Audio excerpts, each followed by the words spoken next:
नमस्कार दोस्तों, अभिनव online class rings के YouTube चैनल पर आप सभी का हार्दिक अभिनंदन, स्वागत। मैं सुनील कुमार मीणा एक बार फिर उपस्थित हूं आपके सामने।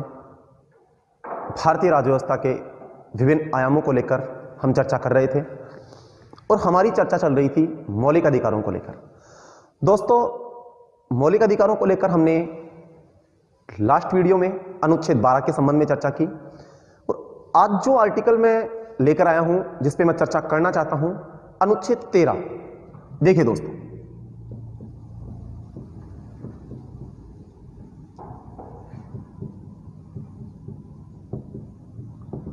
दोस्तों, एक खास बात बता दूं, अनुच्छेद 13 वो आर्टिकल है जिससे बहुत अच्छे प्रश्न बने हैं और ये इतना गहरा है कि हमें इसकी गहराइयों में उतरना है।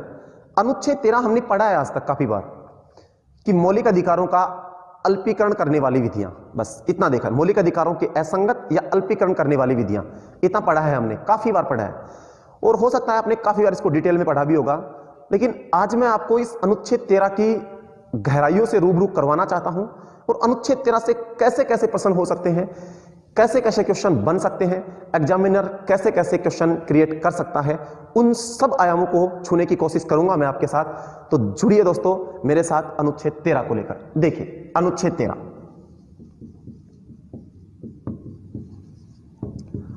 सीधी सीधी बात, मौलिक अधिकारों का अल्पीकरण करने वाली विधियां। अल्पीकरण का मतलब होता है उनको कम करने वाली या उसके असंगत विधियां।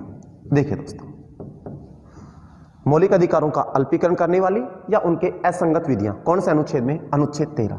दोस्तों, अनुच्छेद 13 के बारे में आपको एक बहुत खास बात से रूबरू करवा दूं।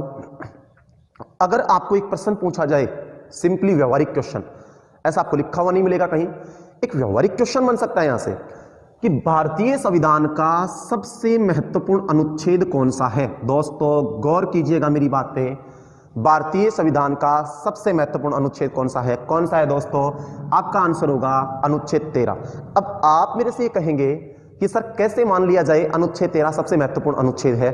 तो दोस्तों मैं आपको क्लियर कर दूं, अनुच्छेद 13 वो अनुच्छेद है जिसके अंतर्गत अनुच्छेद 13 सुप्रीम कोर्ट को यह शक्ति देता है कि वह किसी भी ऐसी विधि का पुनरावलोकन कर सकती है जो मौलिक अधिकारों का क्या करती है? उल्लंघन। दोस्तों बात गौर से समझना, अनुच्छेद 13 ही वो अनुच्छेद है जो सुप्रीम कोर्ट को यह शक्ति देता है कि वो ऐसी सभी विधियों का अवलोकन कर सकता है, जांच कर सकता है जो मौलिक अधिकारों के असंगत हैं या उनका अल्पीकरण करती हैं या उनको कम करती हैं या उनका उल्लंघन करती हैं। एक बात कह दूं दोस्तों, आपने एक शब्द सुना होगा, न्यायिक पुनरावलोकन। दोस्तों गौर कीजिएगा मेरे साथ, एक शब्द न्यायिक पुनरावलोकन, हमने काफी बार इस शब्द के बारे में पढ़ा है। अंग्रेजी की बात करूं तो जुडिशियल रिव्यू। क्या बोलूंगा दोस्तों? Judicial review. क्या है ये न्यायिक पुनरावलोकन? Judicial review, what is this? तो दोस्तों मैं ये समझा दूं आपको, क्लियर कर दूं कि न्यायिक पुनरावलोकन जो शब्द है कई दफा हमने देखा है और कई जगह ऐसा मेंशन भी किया जाता है, कई गाइड्स में, कई बुक्स में ऐसा मिलता है कि अनुच्छेद 13 में उल्लेखित है, कई जगह ऐसा भी लिखा जाता है कि अनुच्छेद 137 में उल्लेख है। मैं एकदम क्लियर कर दूं दोस्तों, न्यायिक पुनरावलोकन ना तो 137 में उल्लेखित है ना 13 में उल्लेखित है। और एकदम क्लियर रखना दोस्तों, न्यायिक पुनरावलोकन जैसी कोई शब्दावली भारतीय संविधान में उल्लेखित नहीं है। न्यायिक पुनरावलोकन जैसी कोई शब्दावली भारतीय संविधान में उल्लेखित नहीं है दोस्तों, बल्कि अब आप कहेंगे सर अनुच्छेद 13 का क्या संबंध है फिर न्यायिक पुनरावलोकन से? तो दोस्तों क्लियर करना है हमें इस बात को। अनुच्छेद 13 वो अनुच्छेद मैंने बताया अभी जो मौलिक अधिकारों के असंगत विधियों का अवलोकन करने की शक्ति देता है सुप्रीम कोर्ट को। और मैं बता दूं दोस्तों, अनुच्छेद 13 न्यायिक पुनरावलोकन जो है वो अनुच्छेद 13 में उल्लेखित नहीं, बल्कि अनुच्छेद 13 वो आर्टिकल है जिसके अंतर्गत न्यायिक पुनरावलोकन जैसी शक्तियों का प्रयोग सुप्रीम कोर्ट करता है। आप कहेंगे सर कैसे करता है? तो पहले मैं आपको न्यायिक पुनरावलोकन बता दूं। दोस्तों न्यायिक पुनरावलोकन का अर्थ होता है अगर संसद ऐसा कोई भी कानून बनाती है, संसद या राज्यों के विधानमंडल ऐसा कोई कानून बनाते हैं जो संविधान के अकॉर्डिंग नहीं है, संविधान के सम्मत नहीं है, उसका उल्लंघन करता है, तो सुप्रीम कोर्ट उसे असंवैधानिक घोषित कर सकता है, उस विधि को, अर्थात उसे असंवैधानिक घोषित कर सकता है, उसे रोक सकता है। यह है न्यायिक पुनरावलोकन। दोस्तों न्यायिक पुनरावलोकन एक बार फिर कह दूं, न्यायिक पुनरावलोकन का तात्पर्य है कि संसद या राज्य विधानमंडल द्वारा निर्मित कोई कानून यदि संविधान के अनुरूप नहीं है, उसका उल्लंघन करता है, तो सुप्रीम कोर्ट न्यायिक पुनरावलोकन के तहत उसको उस कानून को असंवैधानिक घोषित कर सकता है, समाप्त कर सकता है। दोस्तों एक बात याद रहे, न्यायिक पुनरावलोकन का ये जो कंसेप्ट है, ये कंसेप्ट भारत ने यूएसए से लिया है, संयुक्त राज्य अमेरिका से, लेकिन व्यवहारिक रूप से इसे अपनाया है भारतीय संविधान में। लिखित रूप में न्यायिक पुनरावलोकन जैसी कोई शब्दावली उल्लेखित नहीं है, ये बात याद रखनी है दोस्तों। और अनुच्छेद 13 न्यायिक पुनरावलोकन क्रियान्वित है अनुच्छेद 13 में, न कि अनुच्छेद 13 में न्यायिक पुनरावलोकन शब्द उल्लेखित है। न्यायिक पुनरावलोकन की क्रियान्विति होती है दोस्तों अनुच्छेद 13 के माध्यम से, इसलिए मैं कह सकता हूं कि अनुच्छेद 13 भारतीय संविधान का सबसे महत्वपूर्ण अनुच्छेद है। एक बात तो दोस्तों ये। दूसरी बात दोस्तों, अगर आपको सीधा प्रश्न पूछ ले कि विधि शब्द की व्याख्या कौन सा अनुच्छेद करता है, तो आपका आंसर होगा अनुच्छेद 13। दोस्तों विधि शब्द की व्याख्या कौन सा अनुच्छेद करता है, तो आपका आंसर होगा अनुच्छेद 13। कैसे करता है, इस बात को क्लियर करना है। हमारी चर्चा जो आज रहेगी वो अनुच्छेद 13 के ऊपर रहेगी और पूरी डिटेल से बात करेंगे हम इस आर्टिकल की। देखिए दोस्तों, अनुच्छेद 13 बेसिक बातें देखी हमने, अब थोड़ा सा गहराई में जाना चाह रहा हूं। अनुच्छेद 13 में 4 खंड है, 4 सब क्लोज है, 13(1), 13(2), 13(3) और 13(4). क्या है दोस्तों ये 4 सब क्लोज? कब आए ये सब क्लोज? क्या ये मूल संविधान में थे? क्या ये बाद में जोड़े गए? तो दोस्तों बता देना चाहता हूं, मूल संविधान में 1 था, 13(2) था, 13(3) था, 13(4) मूल संविधान में, ओरिजिनल कॉन्स्टिट्यूशन में नहीं था। ये कब जुड़ा इसकी भी बात मैं करूंगा। दोस्तों 13(1) से चर्चा करना चाहता हूं, एक बार फिर कह दूं, अगर सीधा आपसे क्वेश्चन पुटअप हो अनुच्छेद 13 का संबंध, तो आप सीधा कह सकते हैं मौलिक अधिकारों का अल्पीकरण या मौलिक अधिकारों के असंगत विधियां, उनसे संबंधित है अनुच्छेद 13। अब मैं बात करना चाहता हूं खंड वाइज, अनुच्छेद 13(1) क्या कहता है? अनुच्छेद 13(1) बात करता है दोस्तों संविधान के पूर्व की विधियों की। किसकी बात करता है? संविधान के पूर्व की विधियां, ऐसी विधियां जो संविधान लागू होने के पहले थी, जैसे सीआरपीसी वगैरह। अगर संविधान के पूर्व की विधियां मौलिक अधिकारों का अल्पीकरण करती हैं या उनके असंगत हैं, तो वे उस सीमा तक शून्य या अवैध हो जाएंगी। दोस्तों गौर करना, मैं शब्द इस्तेमाल ले रहा हूं शून्य या अवैध। क्या शब्द ले रहा हूं? शून्य या अवैध। मैंने क्या कहा? 13(1) कहता है कि संविधान के पूर्व की विधियां यदि मौलिक अधिकारों के असंगत हैं या उनका अल्पीकरण करती हैं, तो वे उस सीमा तक शून्य या अवैध हो जाएंगी। पूरी विधि नहीं, केवल उसी सीमा तक जिस सीमा तक वे मौलिक अधिकारों के असंगत है, ऐसा जिक्र करता है 13(1). 13(2) बात करता है संविधान के लागू होने के बाद की विधियां, मतलब संविधान लागू हुआ उसके बाद जो विधि केंद्र सरकार या राज्य सरकारों द्वारा बनाई गई, यदि वो भी मौलिक अधिकारों का अल्पीकरण करती हैं या उनके असंगत हैं, तो वे भी उसी मात्रा तक शून्य या अवैध घोषित कर दी जाएंगी जिस सीमा तक वो मौलिक अधिकारों का उल्लंघन करती हैं। दोस्तों एक बार फिर कह रहा हूं, गौर से सुनिएगा। 13(1) का संबंध है संविधान के पूर्व की विधियां, 13(2) का संबंध है संविधान के बाद की विधियां। सिर्फ इसमें इतना ही अंतर है, ये दोनों ही यदि सब मौलिक अधिकारों का अल्पीकरण करती हैं, उल्लंघन करती हैं, तो उस सीमा तक शून्य या अवैध हो जाएंगी। अब बात करता हूं दोस्तों 13(3) की, बहुत ध्यान से देखना। 13(3) में विधि शब्द के प्रयोजन का अर्थ बताया गया है। किसका? विधि शब्द के प्रयोजन का अर्थ। क्या कहता है विधि शब्द के प्रयोजन का अर्थ? साफ साफ लिखा हुआ है 13(3) में, विधि शब्द की परिभाषा में समस्त आदेश, राष्ट्रपति द्वारा जारी अध्यादेश, सभी प्रकार के नियम, विनियम, एक एक शब्द को गौर करना दोस्तों, सभी प्रकार की अधिसूचना, ये सब भी विधि शब्द की परिभाषा में शामिल होंगी, ऐसा अनुच्छेद 13 व्याख्या करता है। अनुच्छेद 13 में विधि शब्द के प्रयोजन का अर्थ बताया गया है कि सभी प्रकार के आदेश, अधिसूचना, अध्यादेश, नियम, विनियम आदि भी विधि शब्द की परिभाषा में शामिल होंगे। एटलीस्ट उपविधि ये भी विधि शब्द की परिभाषा में शामिल होगी, ऐसा अनुच्छेद 13(3) कहता है। दोस्तों एक बात और क्लियर कर दूं, माननीय सुप्रीम कोर्ट के आदेशानुसार, सर्वोच्च न्यायालय के आदेशानुसार सभी प्रकार की रूढ़ियां, सभी प्रकार की प्रथाएं और कार्यपालिका के प्रशासनिक आदेश भी विधि शब्द की परिभाषा में शामिल होंगे, ऐसा सुप्रीम कोर्ट ने अपने निर्णय में कहा। दोबारा से सुनना। एक बार थोड़ा सा पानी पी लेता हूं दोस्तों।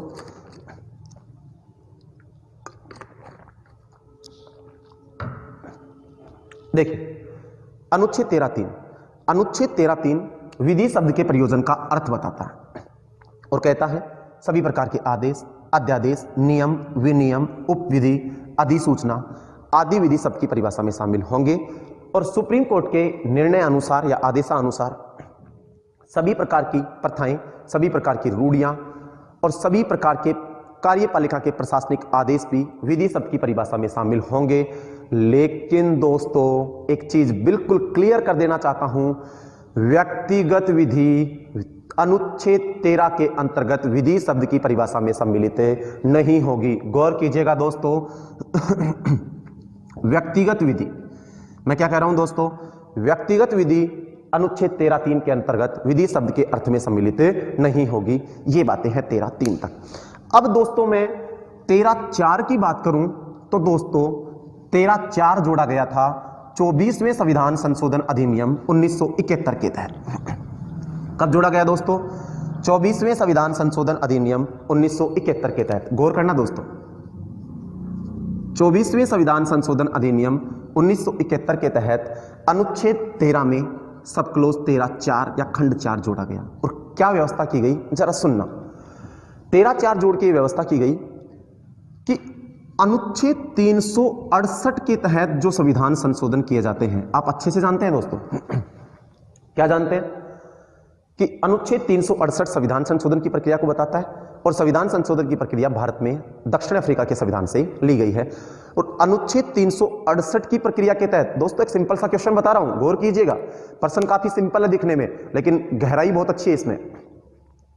अगर आपसे कहे कि अनुच्छेद 368 के तहत संविधान में कितने प्रकार से संशोधन किया जा सकता है, या अनुच्छेद 368 की प्रक्रिया के तहत संविधान संशोधन कितने प्रकार से किया जा सकता है, that time answer will be 2 प्रकार से। लेकिन अगर आपको यह कहे, जैसे कि सेकंड ग्रेड में ऐसा प्रश्न बन चुका है, भारतीय संविधान में कितने प्रकार से संशोधन किया जा सकता है, दोस्तों मेरी बात पे गौर करना। मैंने 368 का जिक्र नहीं किया, दूसरे प्रश्न में सिर्फ ये कहा संविधान में संशोधन कितने प्रकार से किया जा सकता है। अगर 368 का जिक्र ना करे, सीधा कहे संविधान में संशोधन कितने प्रकार से, तो आपका आंसर आएगा 3 प्रकार से। तो आप कहेंगे सर ऐसा क्यों? गौर करना, 3 प्रकार कौन से वो देखना। एक तो होता है सामान्य बहुमत। क्या होता है दोस्तों? सामान्य बहुमत।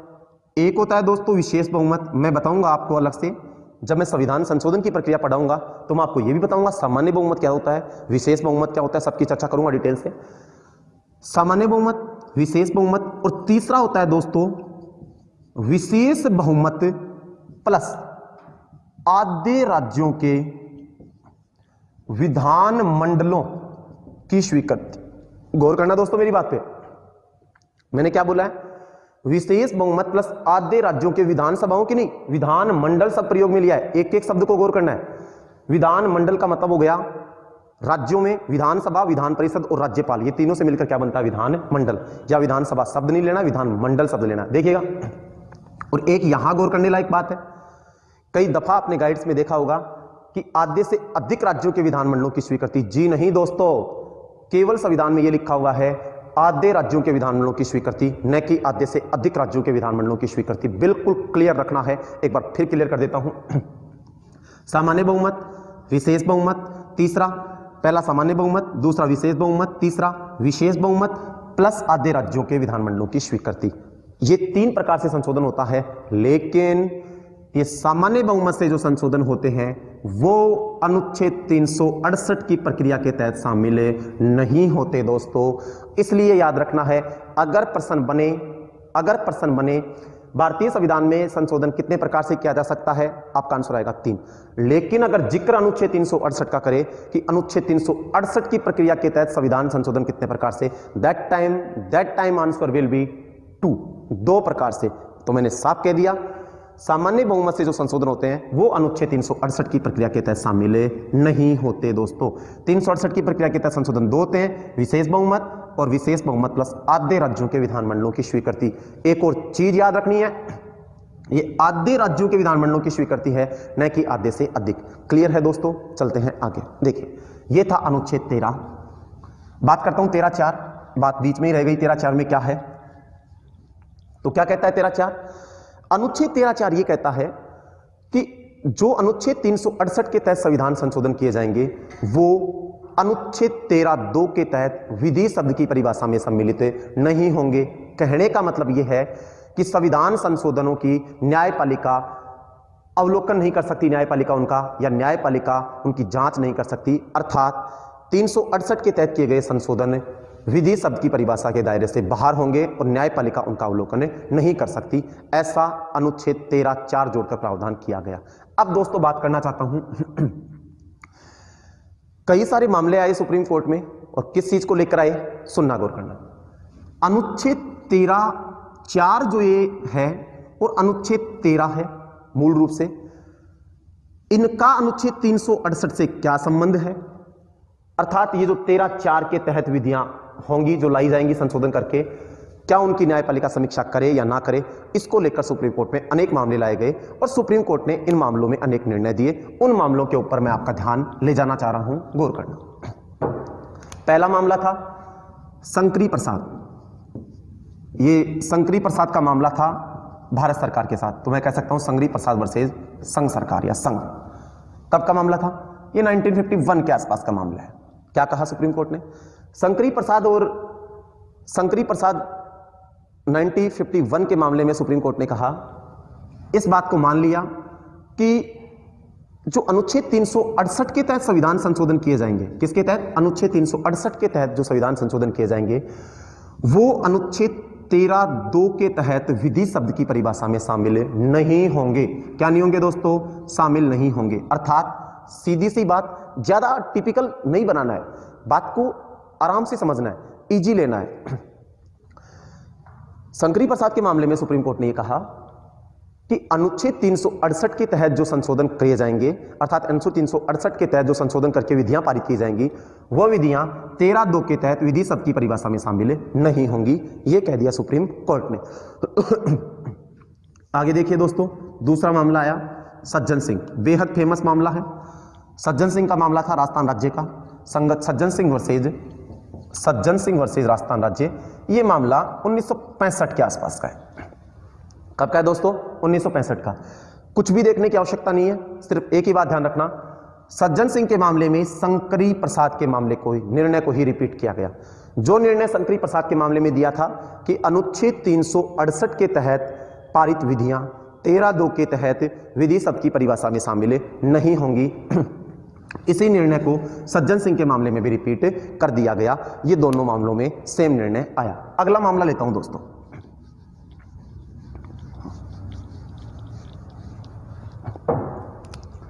अगला मामला दोस्तों गोलकनाथ वर्सेज पंजाब राज्य। गोलकनाथ वर्सेज पंजाब राज्य। दोस्तों ये 1967 का मामला है।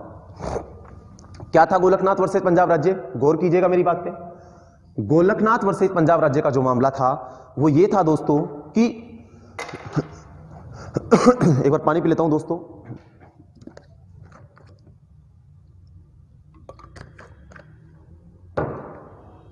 गर्मी काफी आज।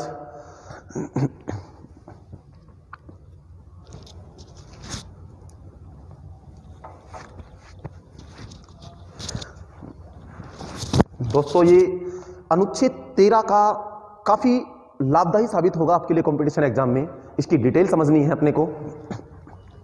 आजकल जो एग्जाम्स का ट्रेंड चल रहा है उसमें मामलों के प्रश्न काफी पूछे जाते हैं। अभी जनवरी 2020 में जो स्कूल लेक्चर का एग्जाम कंडक्ट हुआ था उसमें भी पॉलिटिकल साइंस का जो सब्जेक्ट का पेपर था उसमें भी मामलों के कई सारे प्रश्न पुटअप हुए थे, इसलिए इनको समझना है। देखिए गोलकनाथ के मामले में क्या हुआ दोस्तों? गोलकनाथ के मामले में सुप्रीम कोर्ट ने अपना निर्णय बदल दिया। क्या किया दोस्तों? बदल दिया। जो निर्णय शंकरी प्रसाद और सज्जन सिंह के मामलों में दिया था, क्या दिया था कि अनुच्छेद 368 के तहत पारित विधियां 13(2) के तहत विधि शब्द की परिभाषा में शामिल नहीं होंगी। गोलकनाथ के मामले में सुप्रीम कोर्ट ने निर्णय बदला और निर्णय क्या दिया?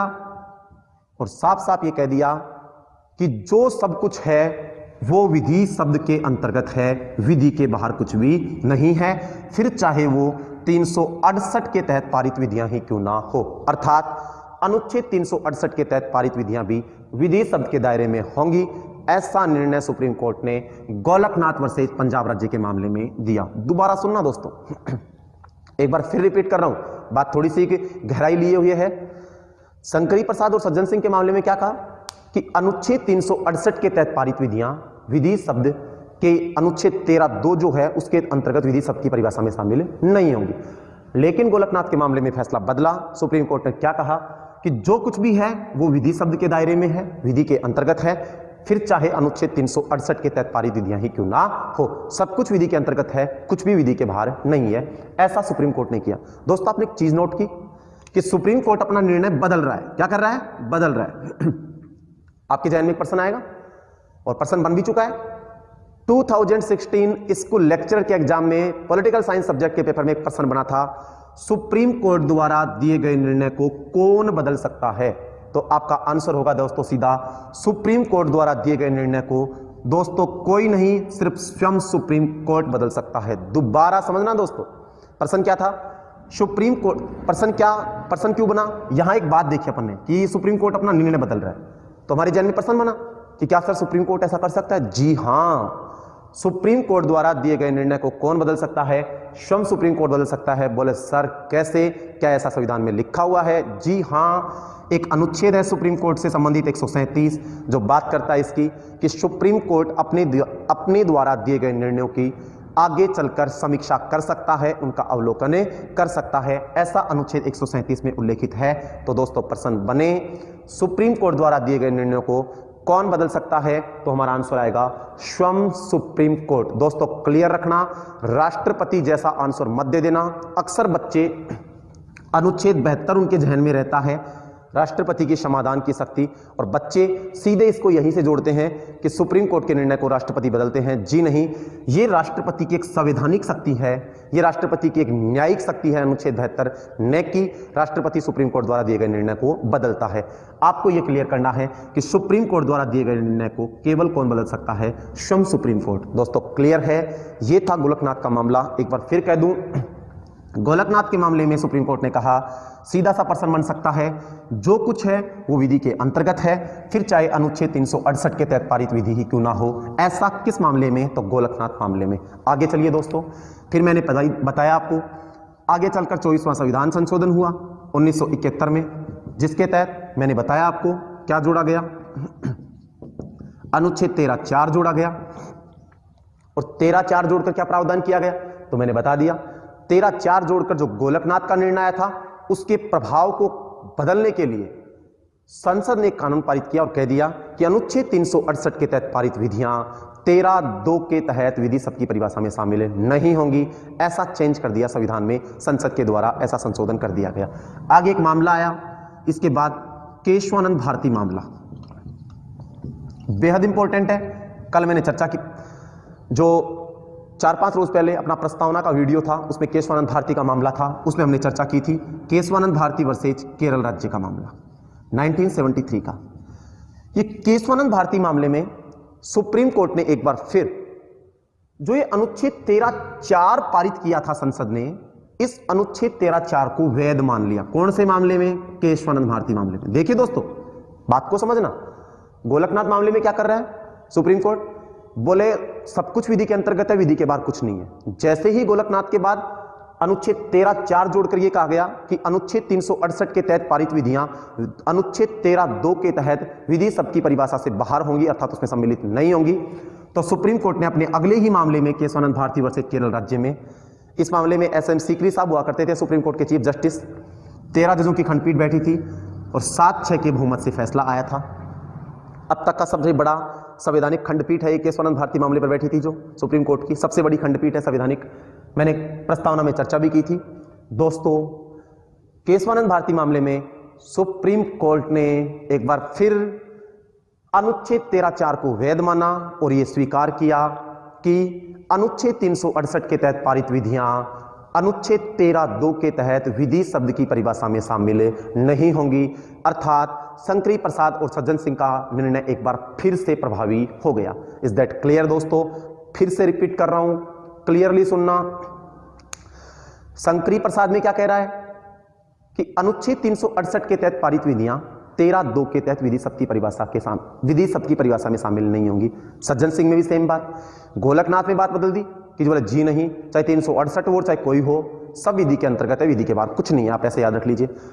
फिर जैसे अमेंडमेंट हुआ 13(4) जुड़ा, उसको केशवानंद भारती मामले में स्वीकार कर लिया, बोले 368 के तहत पारित विधियां 13(2) के तहत विधि सब के परिभाषा में शामिल नहीं होंगी। इसके बाद केशवानंद भारती के बाद 42वां संविधान संशोधन किया दोस्तों, गौर से सुनना, जो कि मैंने कल चर्चा भी की थी। मिनी संविधान, लघु संविधान और सबसे विवादास्पद संविधान संशोधन कौन सा था? 42वां। इस 42वें संविधान संशोधन अधिनियम 1976 के तहत अनुच्छेद 368 में खंड 4, गौर से सुना दोस्तों, और खंड 5, 42वें संविधान संशोधन अधिनियम 1976 के तहत अनुच्छेद 368 में खंड 4 और खंड 5 जोड़कर यह प्रावधान किया गया कि संविधान संशोधन को, जो अनुच्छेद 368 के तहत संविधान संशोधन करके विधियां पारित की जाएंगी, उनको आप न्यायपालिका में चुनौती नहीं दे सकते, अर्थात इन्हें न्यायपालिका में प्रश्नगत नहीं किया जा सकता। देखिए दोस्तों, 42वें संविधान संशोधन के तहत अनुच्छेद 368 में खंड 4 और खंड 5 जोड़कर यह प्रावधान किया गया कि अनुच्छेद 368 के तहत पारित संविधान संशोधन जो किए जाएंगे, विधियां जो आएंगी, वो न्यायपालिका में उनको चुनौती नहीं दिया जा सकता, अर्थात न्यायपालिका में उन्हें प्रसंगत नहीं किया जा सकता। ऐसा प्रावधान किया गया 42वें संविधान संशोधन के तहत। लेकिन इसके तुरंत बाद ये जो सारा मामला चला रहा था, इस सारा मामला जो था, इसका सबका समाधान किया गया और इसका समाधान निकल कर आया दोस्तों एक मामला जो बेहद फेमस है, गौर से सुनना, मिनर्वा मिल्स मामला 1980। दोस्तों बेहद इंपॉर्टेंट है, इन सब मामलों का निचोड़ है इसमें मिनर्वा मिल्स में। मिनर्वा मिल्स मामला सुप्रीम कोर्ट के सामने 1980 में सुप्रीम कोर्ट ने निर्णय दिया मिनर्वा मिल्स मामले में। और क्या निर्णय दिया दोस्तों? बोले जो कुछ भी है, संविधान की आधारभूत संरचना की रक्षा करना सुप्रीम कोर्ट का अधिकार है। दोबारा सुनना दोस्तों, मिनर्वा मिल्स मामले में एक बार फिर यह मामला प्रसंगत किया गया कि क्या 368 की जो विधियां हैं वो 13(2) के तहत विधि सब की परिभाषा में शामिल होंगी या नहीं होंगी। तो मिनर्वा मिल्स मामले में सुप्रीम कोर्ट ने एकदम क्लियर कर दिया, क्या कहा कि संविधान की जो आधारभूत संरचना है उनकी रक्षा करना या उनको सुरक्षित रखना न्यायपालिका का अधिकार है और इस अधिकार के अंतर्गत न्यायपालिका किसी भी विधि का अवलोकन कर सकती है, फिर चाहे वो अनुच्छेद 368 के तहत पारित विधि ही क्यों ना हो। अर्थात ये स्पष्ट कर दिया कि अनुच्छेद 368 के तहत पारित विधियां भी न्यायपालिका की समीक्षा से बाहर नहीं होंगी, अर्थात वो भी 13(2) के तहत विधि सब की परिभाषा में शामिल होंगी। ये मिनर्वा मिल्स मामले में कहा।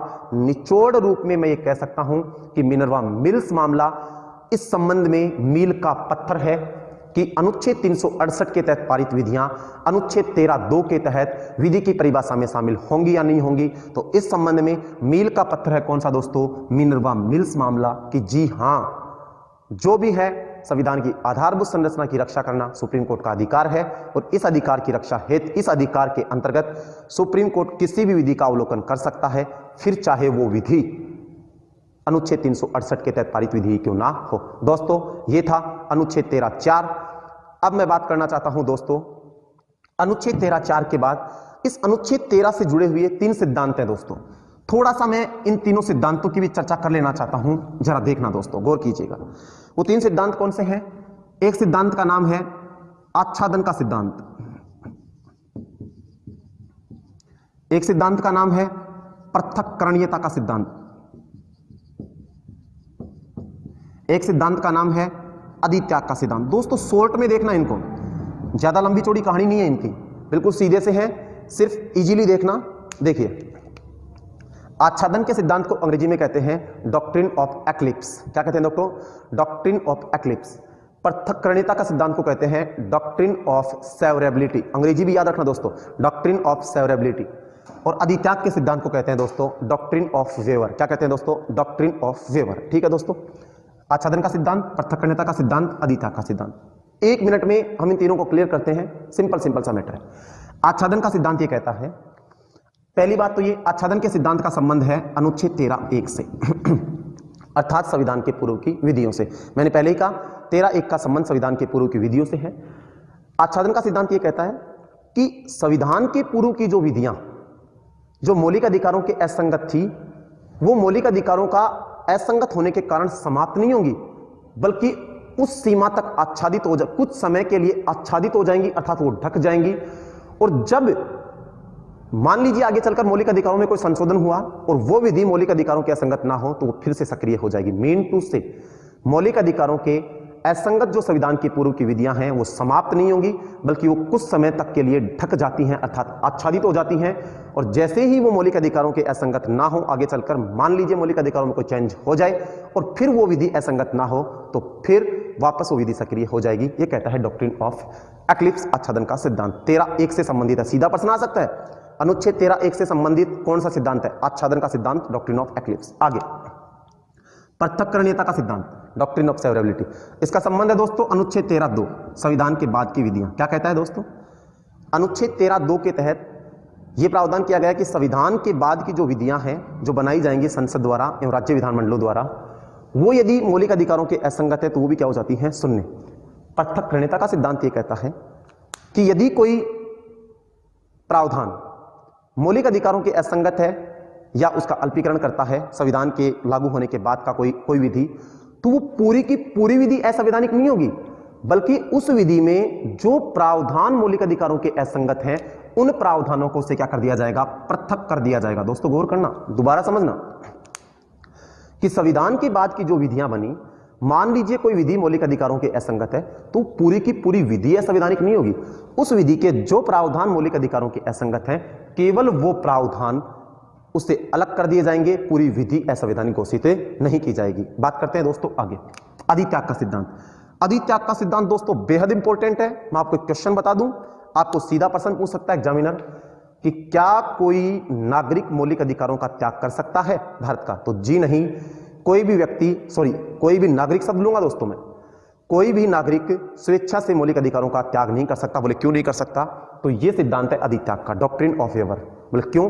डॉक्ट्रिन ऑफ फेवर यह कहता है कि कोई भी व्यक्ति अपनी इच्छा से मौलिक अधिकारों का त्याग नहीं कर सकता। बोले क्यों नहीं कर सकता? तो सुप्रीम कोर्ट ने व्याख्या दी कि भारत की आज भी बहुत अधिक जनसंख्या ऐसी है जो असाक्षर है, गरीब है, तो ऐसी स्थितियों में हो सकता है कि उन्हें अपने अधिकारों का ज्ञान न हो, उन्हें यह पता न हो कि हमारे मौलिक अधिकार क्या हैं, और उस स्थिति में कुछ लोग उनके मौलिक अधिकारों का दुरुपयोग कर सकते हैं। इसलिए यह प्रावधान किया गया इस अधित्याग के सिद्धांत के अंतर्गत। ये व्याख्या की सुप्रीम कोर्ट ने कि कोई भी व्यक्ति स्वेच्छा से अपने मौलिक अधिकारों का अधित्याग नहीं कर सकता। सीधा प्रश्न आए कि क्या कोई व्यक्ति स्वेच्छा से मौलिक अधिकारों का त्याग कर सकता है? जी नहीं, नहीं कर सकता। क्यों नहीं कर सकता? तो ये अधित्याग का सिद्धांत आएगा। दोस्तों विद इन 1 मिनट तीनों को एक बार रिपीट कर देता हूं फास्टली, गौर कीजिएगा। तीनों का सारांश, आच्छादन का सिद्धांत 13(1) संविधान के पूर्व की विधियों से कि यदि कोई संविधान के पूर्व की विधि मौलिक अधिकारों के असंगत है तो वो विधि समाप्त नहीं होती, बल्कि वो आच्छादित हो जाती है। और जैसे ही मौलिक अधिकारों में कोई चेंज हुआ और मौलिक अधिकारों के बाद में वो विधि असंगत नहीं है तो वो सक्रिय हो जाती है। ठीक है। पृथक्करणीयता का सिद्धांत, इसका संबंध 13(2) से है, संविधान के बाद की विधियां, कि यदि संविधान के बाद की कोई विधि मौलिक अधिकारों के असंगत है तो वो पूरी विधि असंवैधानिक नहीं होगी, बल्कि उसके वो प्रावधान समाप्त कर दिए जाएंगे, हटा दिए जाएंगे, पृथक कर दिए जाएंगे जो मौलिक अधिकारों के असंगत हैं। और अधित्याग का सिद्धांत, तो दोस्तों अधित्याग का सिद्धांत का संबंध है कि क्या कोई व्यक्ति स्वेच्छा से मौलिक अधिकारों का अधित्याग कर सकता है? जी नहीं कर सकता। तो बोले क्यों नहीं कर सकता? तो सुप्रीम कोर्ट ने व्याख्या दी कि आज भी भारत की बहुत अधिक जनसंख्या असाक्षर है, गरीब है, और उन्हें अपने अधिकारों का ज्ञान न हो, इस वजह से कोई व्यक्ति उनका दुरुपयोग कर ले, तो इसलिए कोई व्यक्ति अपने मौलिक अधिकारों का अधित्याग नहीं कर सकता। Doctrine of eclipse, doctrine of severability और डॉक्ट्रिन ऑफ वेवर, इन तीनों सिद्धांतों को भी दोस्तों याद रखना है। प्रश्न सीधे बन सकते हैं। 13(1) का संबंध आच्छादन के सिद्धांत से, 13(2) का संबंध पृथक्करणीयता का सिद्धांत से, और प्रश्न पूछ ले कि क्या कोई व्यक्ति मौलिक अधिकारों का स्वेच्छा से त्याग कर सकता है? यह सिद्धांत कौन सा है? तो अधित्याग का सिद्धांत। दोस्तों जुड़े रहिए अभिनव ऑनलाइन क्लास के यूट्यूब चैनल पर। मैं सुनील कुमार आपके साथ लगातार जुड़ा रहूंगा भारतीय राज्य व्यवस्था के विभिन्न आयामों को लेकर। और सीधे शब्दों में कहूं, समय का सदुपयोग कीजिए। ये जो समय आपको मिला है घर बैठकर, इसको बेकार नहीं करना है, इसका सदुपयोग करना है। घर पर रहिए, सुरक्षित रहिए, लगातार जुड़े रहिए चैनल से। Stay home, stay safe. Thank you दोस्तों, धन्यवाद।